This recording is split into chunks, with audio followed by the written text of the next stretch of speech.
Hello folks and welcome back to Shogun Total War, and yeah, we're not done yet here. I'm going to play another campaign. I'm going to be going right into, let's do a full campaign on Expert. And I already know what clan I want to be showing you. I'm really excited to show you, in this case, looking at Clan Mori, there you are.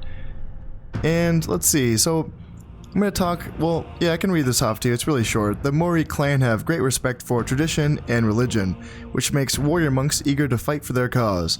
With religious fervor supporting the spirit of their armies, they are eager to impose their power throughout Japan.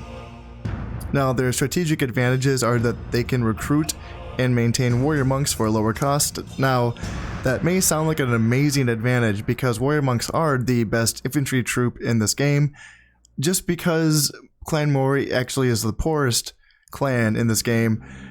That advantage it doesn't really kick in until around mid-game, just because it's so hard to get to building them in the early game, but I can talk a little bit more about that when I get into the game itself. I'm not going to really go over my starting armies or my nearby important provinces. I'm going to do all of that when I get actually into the campaign itself. I'm going to press start game. We're going to play and watch the intro sequence because we just have to watch that cutscene every single time because it's amazing. Here we go, let's get into it. Start game. The year is 1530. For 200 years, the Ashikaga shogunate has ruled Japan from their capital in Kyoto.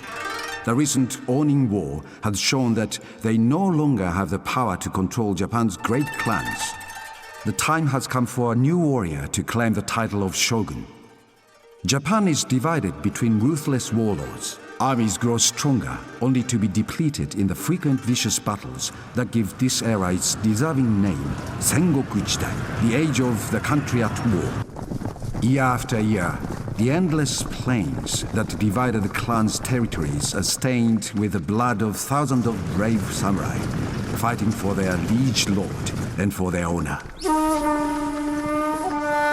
When necessary, accept help from others, not of our lands. Gaijin can be useful pawns in your campaign, as they bring guns from overseas. If they become a nuisance, they should be expelled from our shores, or even eliminated. When there is no other way, assassination can be instrumental in gaining victory. Even a general who is invincible in battle is as vulnerable as a child when asleep. Use the men of the shadows, for they excel in the deliverance of death by night. No one is untouchable. Honor is everything to samurai. A man who loses face and his honor must then also lose his head. This is Bushido, the way of the warrior. Follow these rules of wisdom that have been handed down through generations, and your victory will be complete.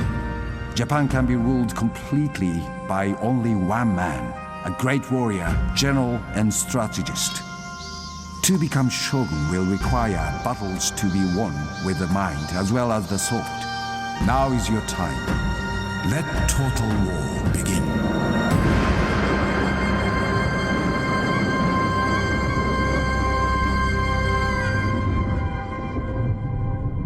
It gives me chills every single time. I love watching that. I'm going to play that every single time I do a campaign here.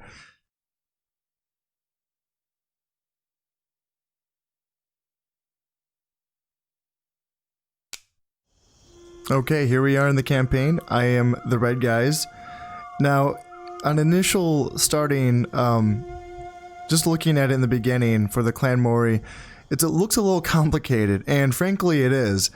It's definitely more complicated than it is when I played as Shimazu, when it was really simple. All I had to do was attack the Imagawa provinces in the top left corner here of the Kyushu Island, and then just open up a two-front battle, basically. Clan Mori is a little bit weirder. If I start with my southern provinces here in Seoul and Awami, I have a two-province frontier against this one province of Shimazu, which is really annoying, right? Because if I want to narrow this down to a one-province frontier, I have to go to war with Shimazu, which I'm not quite ready to do right now, because I have other problems at hand, which are I have 3 Takeda provinces right in the middle of my territories. They are connected by a port, which is right here, to their other 3 provinces that are over here in Kai, Sagami, and Izu.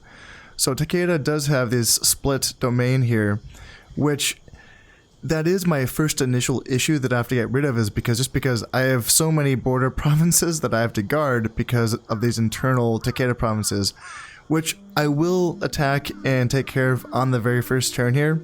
So that's what I'll be focusing on during this episode. Now moving on to my northern territories, I'm boarding against Clan Oda here and some rebels here and here as well, and I don't have to worry too much. Rebels typically aren't that aggressive. If I do leave my provinces completely undefended, they will take advantage of that, but as long as I have a single unit, they typically will hold off. And over in my northern provinces, or northern territories, Clan Oda is going to be having so many issues dealing with the rebels that are in their area that they're not going to be an issue for me, and eventually I will want to have an alliance with them. However, before I get in an alliance with Clan Oda, I want Kawachi first. And I don't have to go to war with them to get it. Typically what will happen is that there's going to be a lot of province trading in the center area, because rebels are going to have Issa to start the campaign, and Yamashiro are going to start in rebel hands, which is really annoying for Oda because they have all these other territories. So they have rebels right in the middle of their territories, which is very frustrating for them. Not only that, but these rebels are warrior monks, which is really hard to deal with for beginning armies, especially theirs, because they don't have any Yari Samurai. They start with peasants. They have Yari Ashigaru, and that's all they have in the beginning, along with some archers. So they're going to be struggling with that. Kawachi and Yamashiro is going to be changing hands. There's going to be a lot of back and forth. They'll probably give up Tamba altogether, and they might even lose Wakasa. And they typically get backed up into these provinces here, as far as I'm talking about Clan Oda.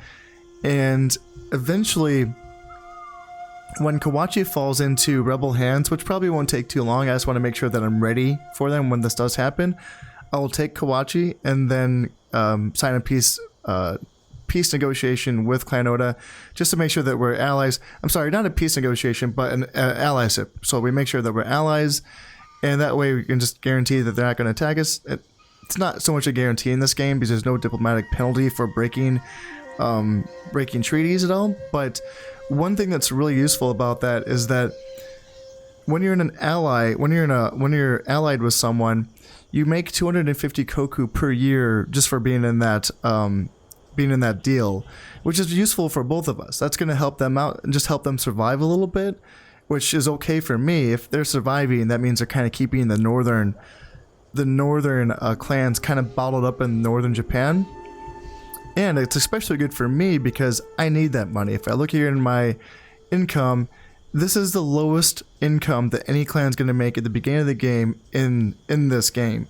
Shimazu is the second poorest. Mori is the poorest. It's really bad for us, which makes the warrior monk deal very tricky, because even a discounted warrior monk is still 425 koku, I believe, which is a lot. I can't afford that in the beginning. That's way too much.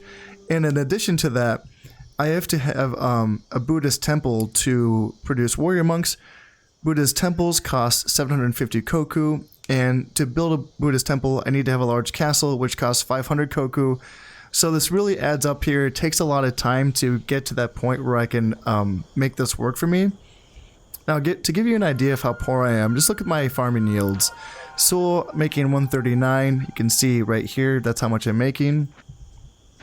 Iwami looking at 120. 143. 103. 123. 190. 220. So I actually break 200 once. 125, and that's pitiful. 200 is like getting into like the okay range. Like that, and when I say okay, I mean like bare minimum for okay. I still probably, for my starting provinces, I don't think I'm going to spend a single farm upgrade in any of these provinces, just because the cost is not worth it. I'm spending 250 koku to get a 20% increase to my agricultural growth in these provinces, which just isn't worth it for me. I need to spend that money in other ways. Now, lucky for me, I can build a mine here, because I have, if I right click, it shows me that I have silver deposits in this province, which I can't remember the exact number. It's I make less than gold, but more than copper. I can't remember exactly how much I make off silver, but that's still worth it. It's expensive. 500 koku for mine is expensive for sure, but I think that's a good initial investment as far as that goes. And one of the many reasons why I want to take these provinces off of Takeda is that Aki has gold. Or nope, sorry, I was wrong again. Just more silver. So I can build a mine in Aki, and then Bitchu it's the richest farm income province in this entire area with 314 income. So I want to be working towards that. Also, another annoying thing that Clan Mori has to deal with is that Mimasaga, which is my capital province, which will be my main troop producing facility in the early stages of the game, it's landlocked, which is really frustrating because the nice thing about the way that the map is built for Japan in this game is that most of the provinces are on the sea, which means I can build ports in most of the provinces. Now, ports are very important because it means that you can transport troops between provinces that both have ports in just a single turn. It's really nice that way. Once we get to mid to late game, I'm basically transporting troops instantly from one province all the way over to wherever I need to in just one turn. However, in this case, since one of my main troop producing facilities is inland, there's no port here from Mimasakawa. It's going to take an additional turn to get them onto Baizen or Harima before I can move them somewhere else. It may not seem like much, but that extra turn actually goes a long way to, hinder the speed at which I can expand. There's no other capital for any other clan in this game that starts landlocked. So that's a unique disadvantage for Clan Mori. It's really frustrating, quite frankly, but that's okay. It's something I'll deal with as well. And let's see, one more thing I want to talk about, and this is kind of a weird one. This is an advantage, kind of. It's totally an advantage, but it's kind of a weird one. So I have iron sand deposits in most of my territories, which means I can build an armory. I can only build an armory in provinces that have iron sand deposits, and an armory lets me upgrade the armor to my units. In fact, there are certain units that can only be produced if I have an armory. For example, Naginata, which are heavily armored infantry soldiers, can only be made if I have an army in that province, and also heavy cavalry as well can only be produced if I have an army in that province. Okay, that's fine, that's great. Actually, it's really cool because I can start making heavily armored warrior monks because, what's funny about that is that warrior monks, their one weakness is that they basically have no armor because they're wearing cloths into battle. But as Clan Mori, I can have discounted warrior monks with +3 armor, which is cool. But an armory also costs 600 koku, which I just can't afford in the beginning. Like, that's just out of the question. Can't do it. I just can't do it. So anyway, I think that's pretty much the rundown of what I have. Now, the good thing for Clan Mori is that I do have quite a few armies available to me. I have a really good general. This is, I think this is the best daimyo, starting daimyo in the game. I have 5-star Mori Motonari.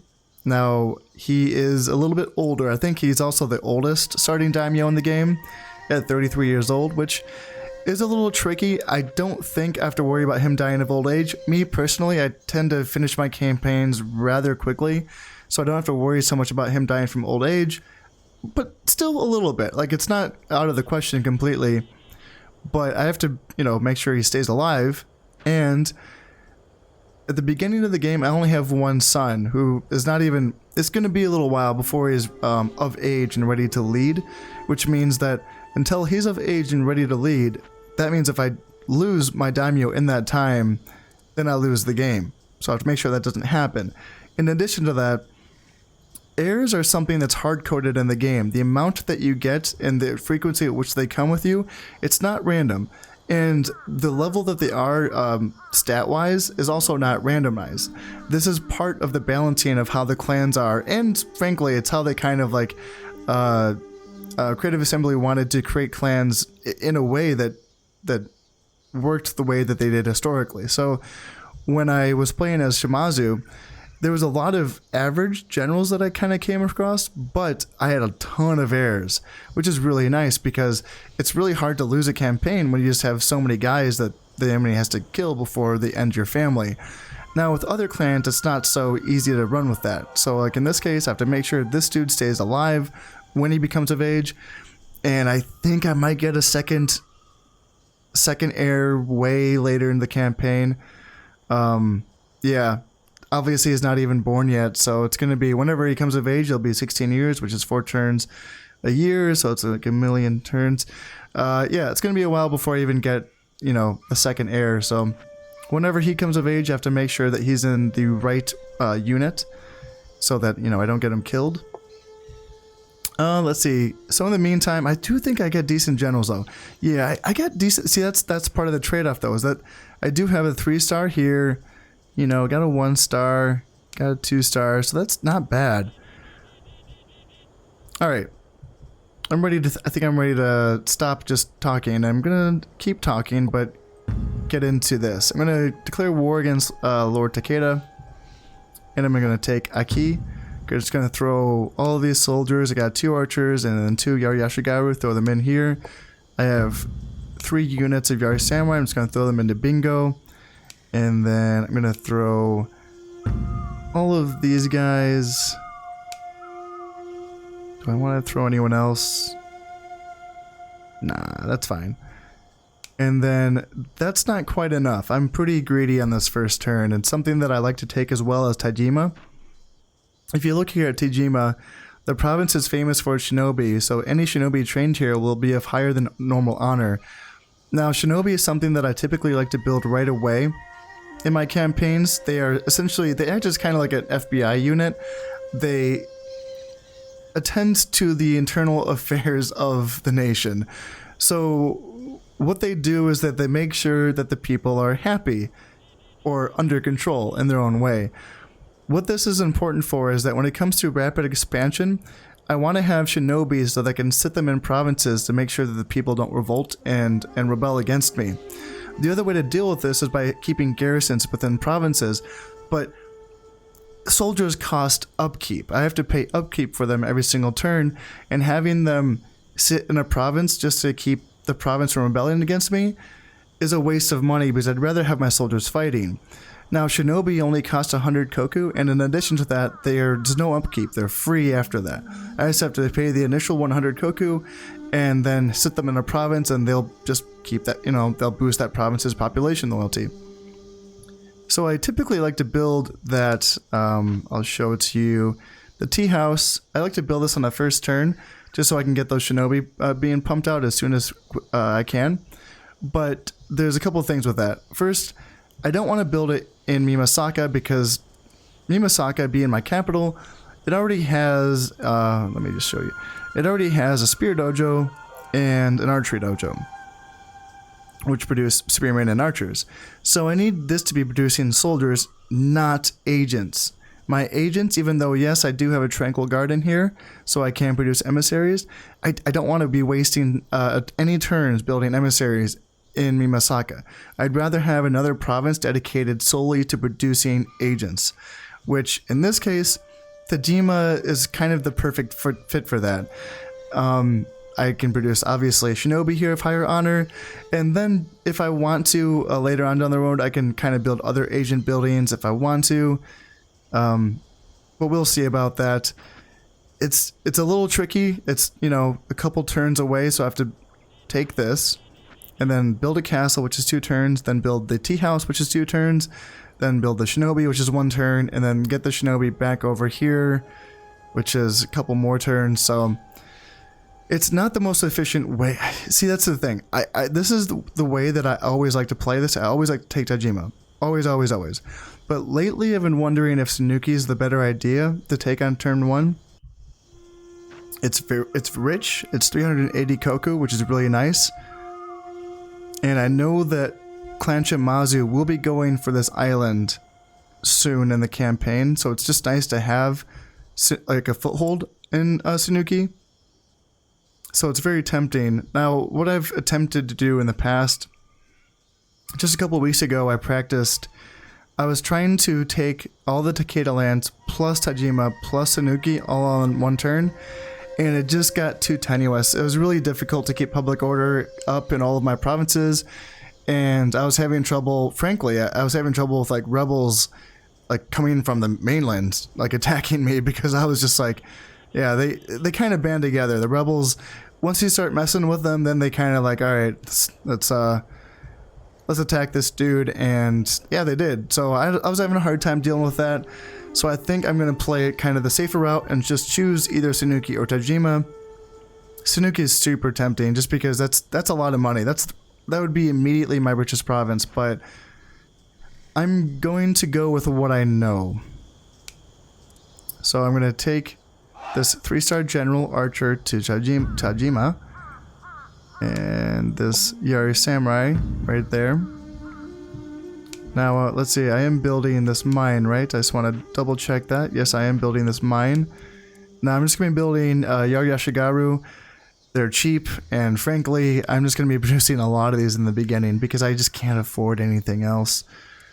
So yes, our Yari Ashigaru, and I just want to make sure that this is very low.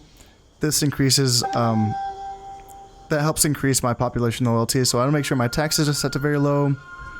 Oh, no, one more thing I want to talk about real quick. So here is something, I'm breaking a rule of mine. One of the rules that I have for my campaigns is to never ever give up territory to claim territory. Now in this case, especially in expert difficulty, the AI typically will always take these opportunities to take undefended territories. However, I know in Shimazu's case that they're just not going to. Shimazu's hard-coded to be rather passive. That's the personality that's been coded into them for this game, is that they're passive and they keep their treaties. So they're an excellent ally if you ever have a treaty with them. So I know that they're gonna like hang tight here for a while. They really shouldn't. I mean, they should probably take this if, well, I don't know. They're not good targets also because starting a war over Seoul and Awami isn't a good thing to start a war over, just because it's 139 koku and 120 koku. So it's not really worth it to them, and I know that they're going to hang tight here at least for a few turns. It's one of those like really dicey things that, yeah, I can leave it empty there for a few turns, maybe even a full year, but eventually I got to get my troops back over there just to make sure that they don't take it. So that's something that I know I can do just because I already understand the AI in this game a little bit, so I feel okay doing that. And let's see, I feel like, do I want to keep, yeah, that's fine, and that should be fine.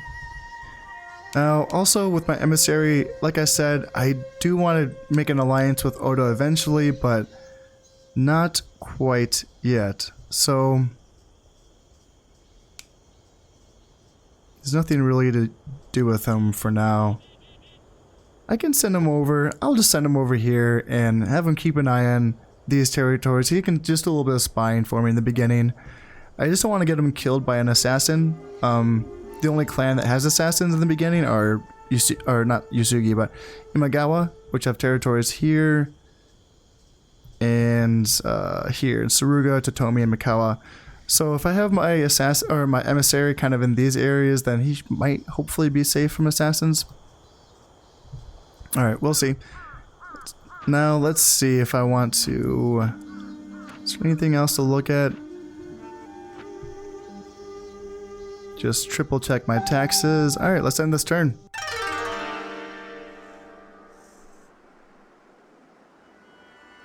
Alright, my forces are invading a key province. I outnumber them 240 to 120. But remember, 2 of my units are Yari Ashigaru, not Yari Samurai. So I'm going to be using some peasants this one, but I think I should be able to handle it. Also, I have a 2-star general and they have a 1-star general, so advantage goes towards me in that regard.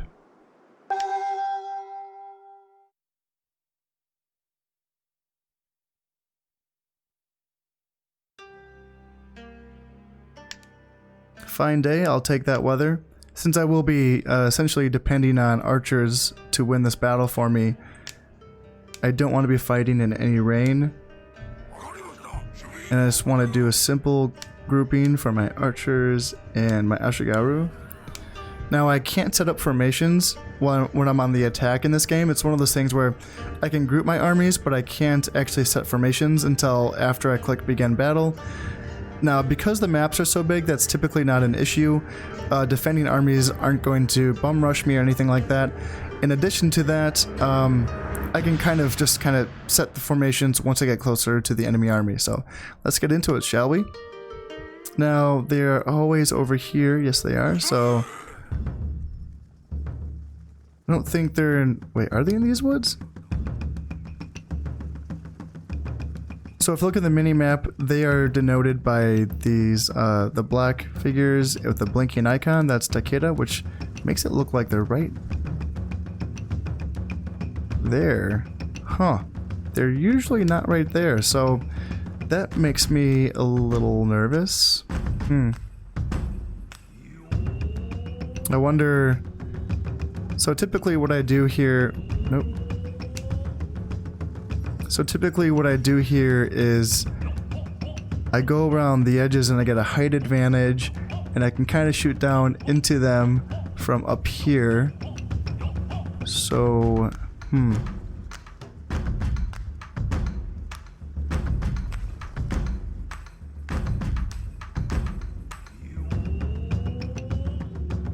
yeah, I can barely see them.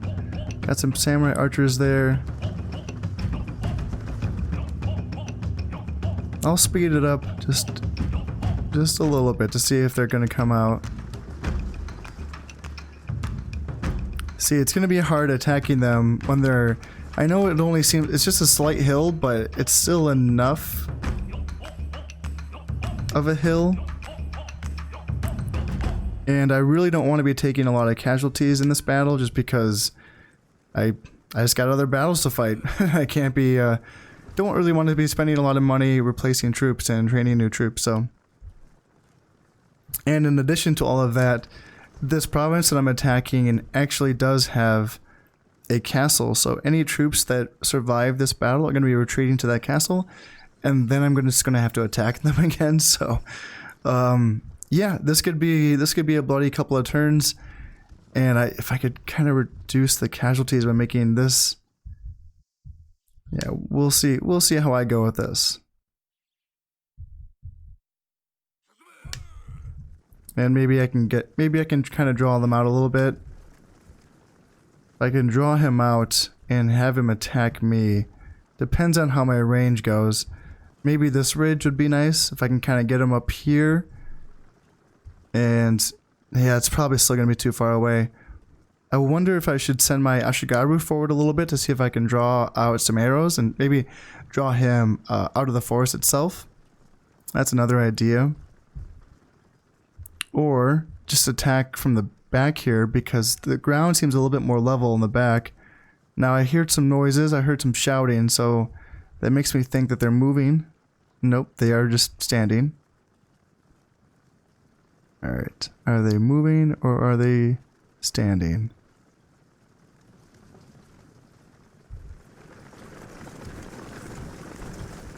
Well, for the time being, I think the idea is just to keep moving around the edges to see if we can kind of bait an attack out. I think that's what I want to do, and just play this one a little safe. And now it looks like he's coming out of the forest, and I'm okay with this engagement. I have a height advantage on him. I outnumber him 2-1. So yes, I will take this for sure. The height advantage will let my soldiers shoot before he's in range, I believe. Okay, there we go. I was thinking there for a minute, wondering why they weren't shooting. But yeah, I should be winning this skirmish engagement by a lot. Yeah, that should work. And now some of his samurai are coming over. I'm tempted to move my Ashigaru around this flank so maybe I can cut off a retreat. I don't think they're really going to get very far attacking my archers up the hill. That goes for both this unit of archers and this unit of Yar Samurai. So, Looks like they already, yeah, they might just be leaving already. Alright, we'll see about that.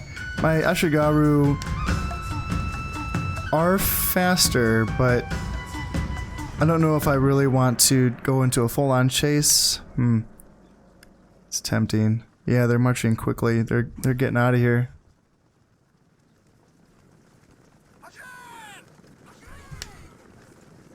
Alright, I'll put up the pursuit. I don't think I'm necessarily going to be able to catch them.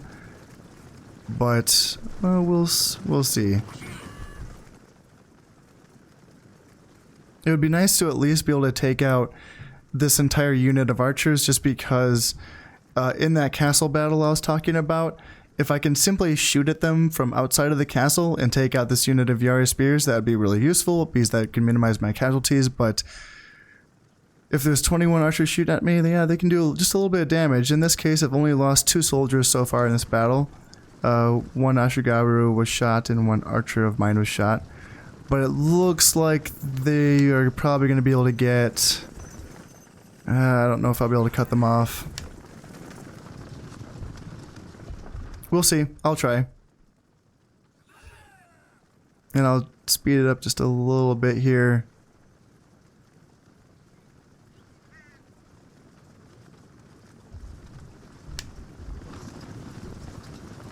Yeah, it looks like it could... I don't know. The thing is that even if these guys catch him in melee, they would probably still lose to this Yari Samurai.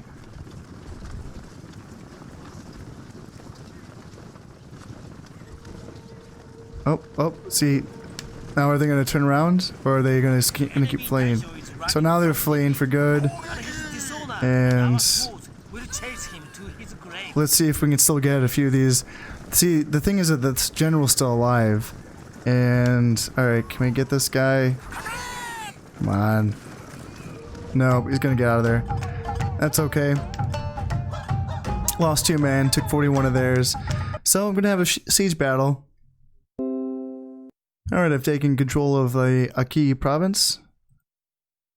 And Lord Takeda has retreated from Bingo province. So what that means is any of the soldiers that were in Bingo, they would technically retreat to any province that they can retreat to that is controlled by that's controlled by them. But in this case, since I'm taking Aki and I'll be taking Bitchu on this turn, and they don't have a port so on Bingo, so there's no way that they can connect to their other provinces in mainland Japan. That means any soldiers that are retreating are just going to be cut down and essentially destroyed, and they're not going to make it back to their masters. So, took Bingo province, good for me, and here it's going to do Bitchu province, 131 of my guys versus 60 of theirs. Let's do this.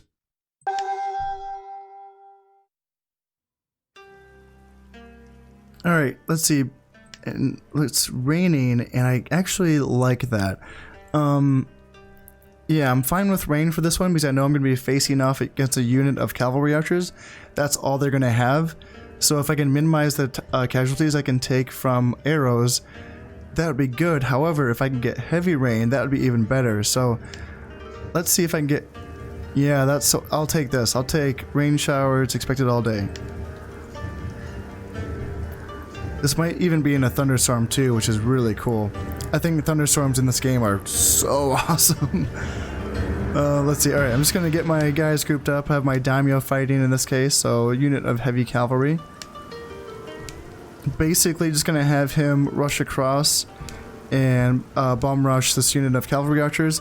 Even though they are faster than my daimyo, they typically get caught up just because they're dumb, I guess. I don't know. It's just, I can usually catch them, and one-on-one, it's tough. My daimyo can do a lot of work against them just because he's a better unit in melee, but being that it's on expert difficulty, they can kind of put up a decent fight, so I have to make sure that my spears are right behind and that they're in position to support as soon as I can. So let's just get these guys set up here next to this bridge. Just gonna have my daimyo go first.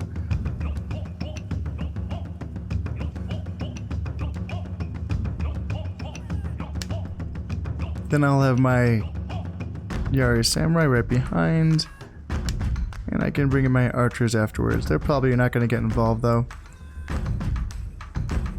So yeah, this should be another easy one. Just going to get my guys moved up.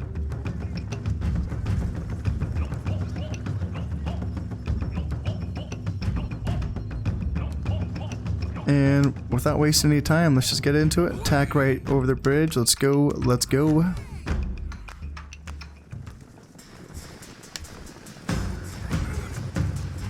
And is it still... I feel like the rain stopped. Did the rain stop right when I was going to go over the bridge? Oh, jeez. Oh, well.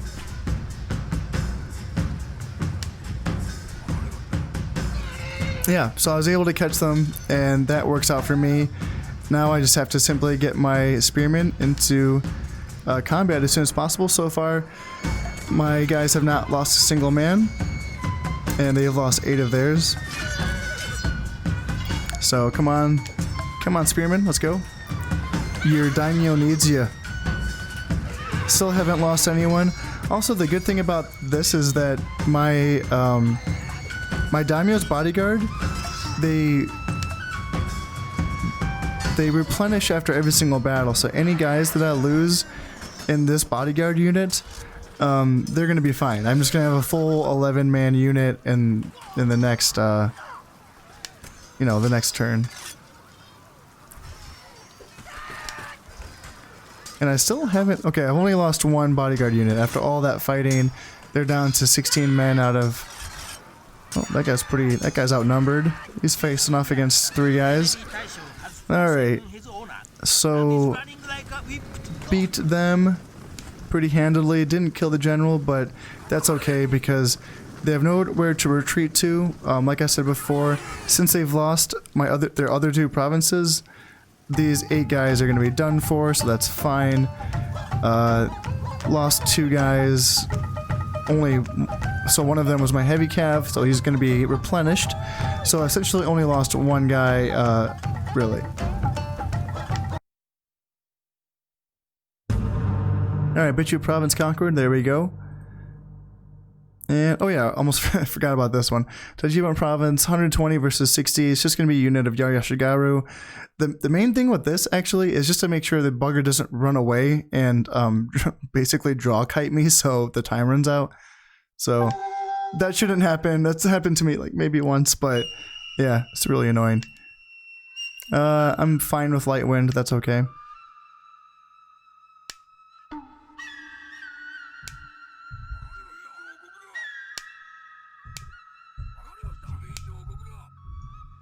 Alright, I think, let's see, let's make sure I'm facing the right way, yeah. Just gotta go up here. And he's just hanging out in this forest up here. So I'll speed this up in the meantime. Alright, and here he is hanging out in this little forest up here. I'm just gonna have my Yari Samurai spread out like that to make sure that he doesn't. Oops, I'm still on. Didn't mean to be on speed up. There we go. And then I'll just have my archer come around and be on this hill, and then he can shoot down in the woods. A lot of times he's not even going to engage. He's just going to essentially sit into the woods until he takes too many casualties, and he won't even fight after that. So let's see. I just want to make sure that he doesn't like run that way because I don't want to.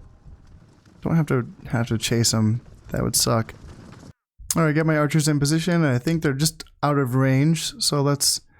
Yeah, so if you see on that bow, when that red arrow is, well, red, that means that they're out of range. So, gotta move them just a little bit closer. And you'll see the arrow turn green when they're in range.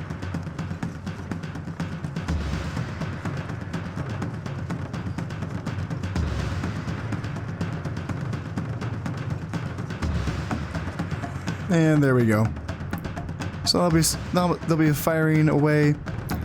They will be getting some cover from the trees, so some of my arrows will be mitigated damage-wise, but overall, Ashigaru, their armor is so poor that, yeah, they're going to be taking a lot of damage.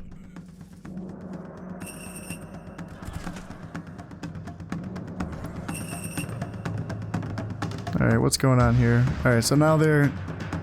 I don't want them to run away. Come on.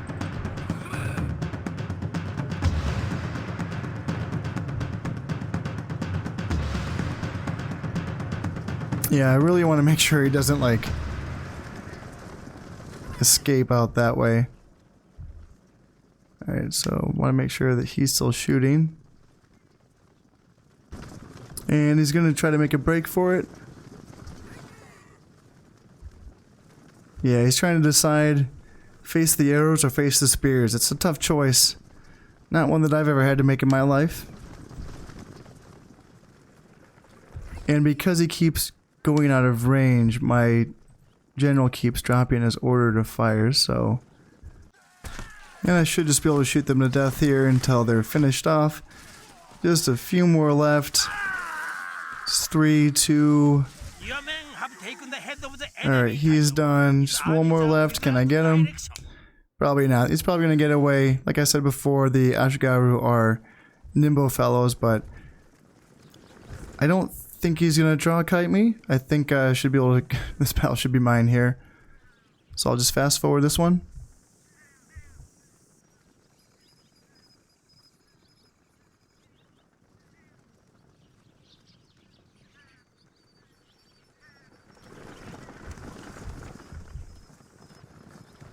And there we go.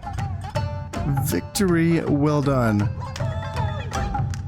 Yeah, killed 59 of theirs, lost 0.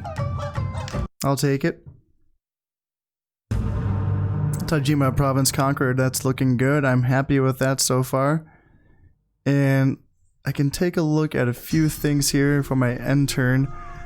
Let's see. So yeah, already, that's what I was talking about when I was like trying to take Sanuki and Tajima. My taxes are very low, and I'm already having issues with population loyalty, which is really tricky to deal with. A key, what are we looking at? So population loyalty is 106, that's pretty low.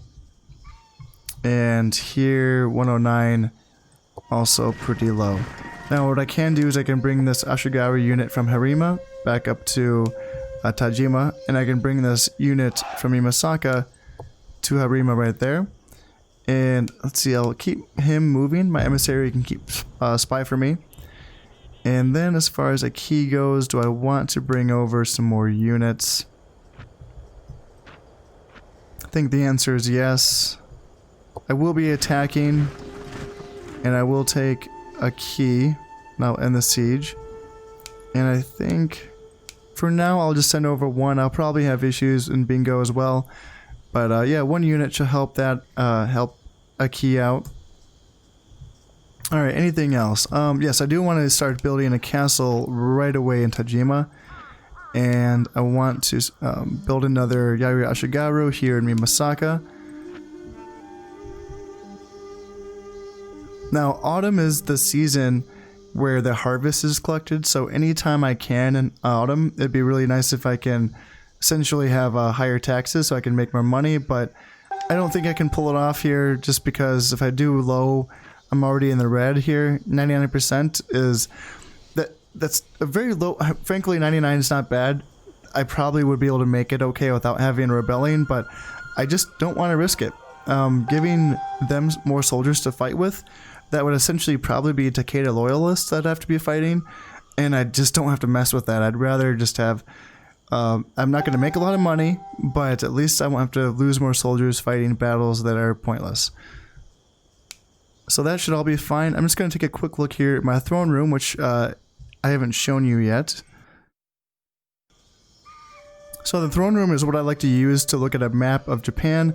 Now, it's not the easiest to see. It's kind of just all down here, but anytime I want to see what other provinces or what other clans are doing, I can check out down here. It's all pretty normal right now. Imagawa went to war with Clan Yusugi, and Oda hasn't, you know, they're still fighting the rebels. If we take a look here in the diplomacy parchment, I'm at war with Takeda. Imagawa is war with Yusugi. Takeda is war with Mori, of course, and that's it. That's all that's happening so far. Oh, and Oda's at war with the rebels. So that's all to be expected so far. And let's see. I think as far as this turn, that's going to be a quick turn. I just have to do this one battle in this siege, and that'll be probably be it for this episode. So let's just get that underway and call it a day. Yeah, I just made 975 koku for that year. That's really bad. Alright, I'm looking at 238 versus 79, but they're going to be in a castle, so it's going to be, I just don't want to lose too many guys. That's the thing. I'm just worried about that. Light rain. Just because in this case, I know they have 21 archers left. Yes, I know. Well, actually, let me think. My archer's going to be doing most of the fighting here because they have a full unit of Yari Samurai, which will beat, probably they will beat my 2 units of Yari Ashigaru, just because they won't be able to flank that Yari Samurai, because it's going to be in a chokehold in the castle. So I want to wait till I can find, hopefully, a fine day. Here we go. Fine day. That way my archers can do the most amount of damage that they can. And yeah, it's really too bad that I wasn't able to get any damage done on that Yari Samurai unit during that battle, because I have to make sure that he takes a lot of damage from my archers before I even attack this castle. So the nice thing about castles in this game is that there's no gate. It's just literally a wooden box. So I'm sure that's not how they were actually built in Japan, but you know, that's how they were built in this game. So let's get up this hill, and I'm thinking I should probably just have all of my guys in loose formation right now. That way they'll take less casualties from those 21 archers. And I'll just keep my Ashigaru back for now. Kind of want to get my archers around this side. I think maybe like one here and then one on the side. Yeah, I don't want to be firing from this side. That's too steep of a downhill angle, but yeah, let's see if we can just get them moving up. They are going to be taking some knocks here, but that should be okay. Alright, so if I just want to move him up and him.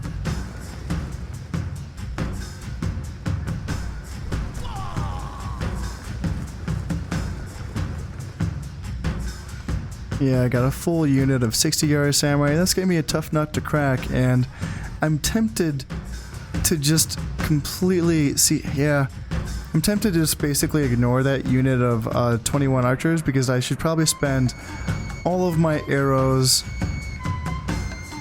shooting at that Yari Samurai group, or else I might not be able to take this castle, to be honest.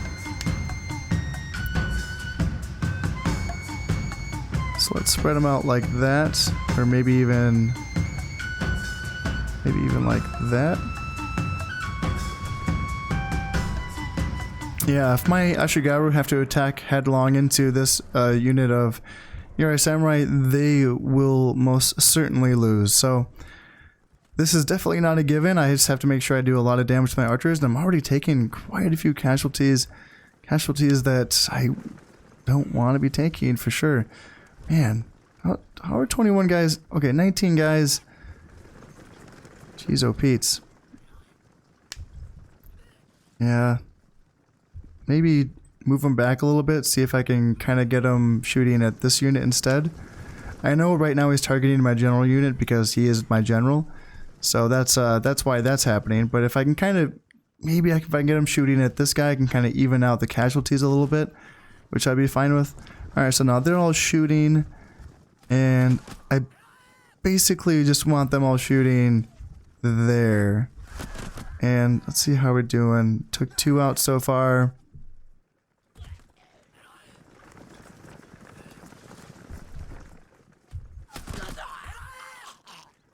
Alright, took 5 out. I think that's okay for now. Yeah, I think that's a good angle. Taking 2 guys out per volley is pretty standard, so that means that not too many of my shots are being blocked by this wall. That means they're kind of taking out the appropriate amount of soldiers. Also, they are getting some, that's a nice thing about them being grouped up this closely, is that even though I want them to shoot at the Yari Samurai, they're also taking out quite a few archers as well, so that's working out well for me. And are they still shooting at my freaking general? Jeez, oh Pete's. Just want to see one more time. Yeah, they're still shooting at my general. Well, I don't think my general's shooting, is he? Yeah, he's not shooting, so I think I can bring him up by now. They're down to 14 archers, so 12 archers. They shouldn't be doing too much damage, but yeah, I need my general's arrows to start plucking away at this Yari Samurai unit.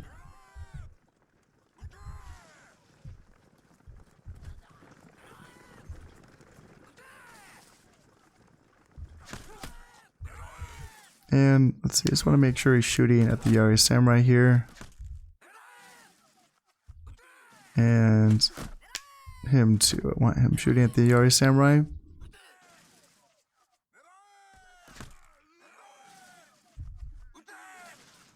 I feel like these guys aren't losing enough men. Alright, there we go. Alright. So they must have been targeting the archer unit at first. Alright, I'm just gonna speed it up through the rest of these arrows. I have my guys in position, and nothing else I can really do at this moment except hope that I can take them down enough. We have killed the enemy Taisho. Without leadership, his armies will be in chaos.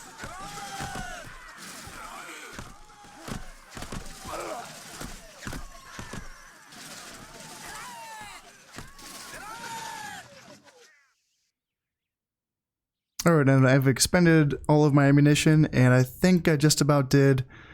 That should be enough. 19 Yari Samurai and 7 Samurai Archers. That should be enough. So, we'll see. We'll see if I'm right about that. I'm going to have close formation. Bring my Archers up, and I'll bring my Ashigaru up. I want my archers to be close just because, frankly, they are better fighters than my Ashigaru. And I want my general to be close because his command aura will essentially boost the stats of my other soldiers as long as he's close enough to them. So I'll do that, and I'll do that, and probably gonna bring... See, it's tempting to send my archers right into battle right away. Just because, like I said, they are the better fighters, but just because they're more valuable soldiers, I'm just going to send my Ashigaru in and hope that they can get the job done. In addition to that, my archers are pretty tired from shooting all those arrows. If you see right there, it says quite tired and quite tired under steady. Whereas these guys have just been hanging out, so they're fresh. But this is... So this says a lot about the morale issues of Yari Ashigaru. So if you look at them, when it says that they're steady, that means that their morale is good. Steady is good. They're not steady. They're uncertain. And they haven't done a goddamn thing this battle. They've literally sat and watched their general get shot by arrows this entire time. And they're already nervous. So... Oh god, these guys, they're hard to use, I'll tell you that. So yeah, I'm gonna send them in, but I want to send this guy in right as well. Not my general unit, but this other unit that's actually healthier than my general. If I can send them in and have them help out my Ashigaru. It says they're winning. Neither side has lost any men yet, so... Oh god. Yeah, if we can just get them down and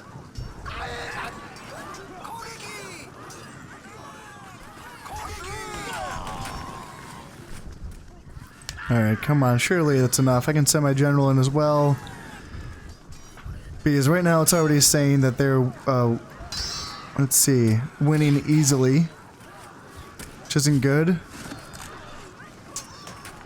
My Ashigaru are already losing quite a few men.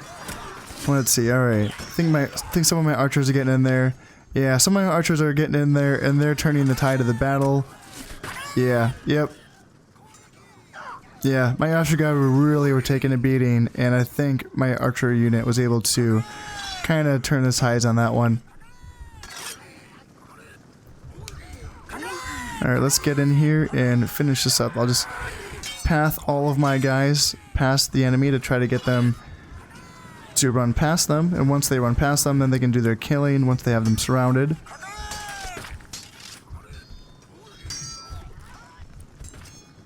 Alright, just a few more guys. And I can fast forward this a little bit. Alright, now attack them.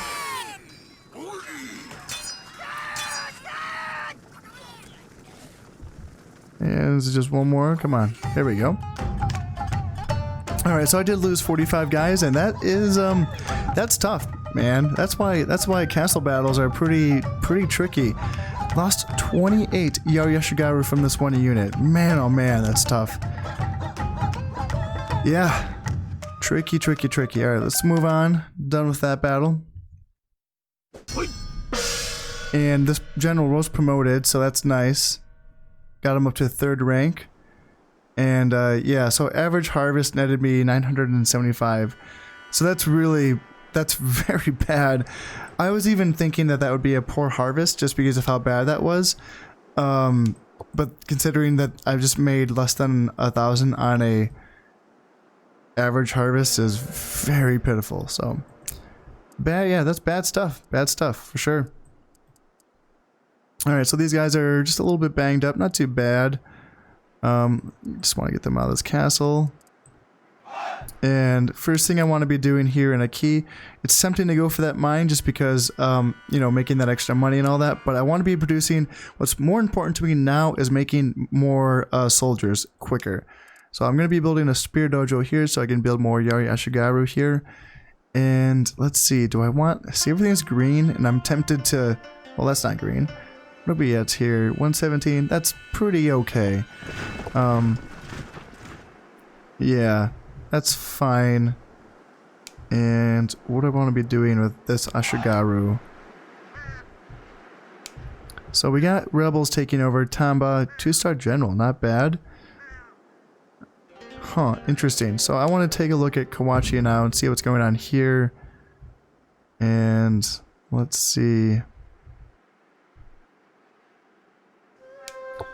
Alright, so eventually, and by eventually I mean very, very soon, I want to have soldiers from this area shifting over here so that I can take Kawachi as soon as it becomes available.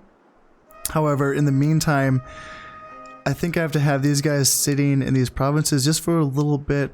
What are we looking at? Yeah, 123, 126, and 144. It's actually not too bad, to be honest. Huh. I'm tempted to... See, now this is where I'm looking at Shimazu and thinking, alright. How long are you gonna just kind of chill out there and be cool? Yeah, I think I want to do that. See if I can get away with that. I still have quite a few soldiers just kind of hanging out here, so... And I can also move these guys either which way.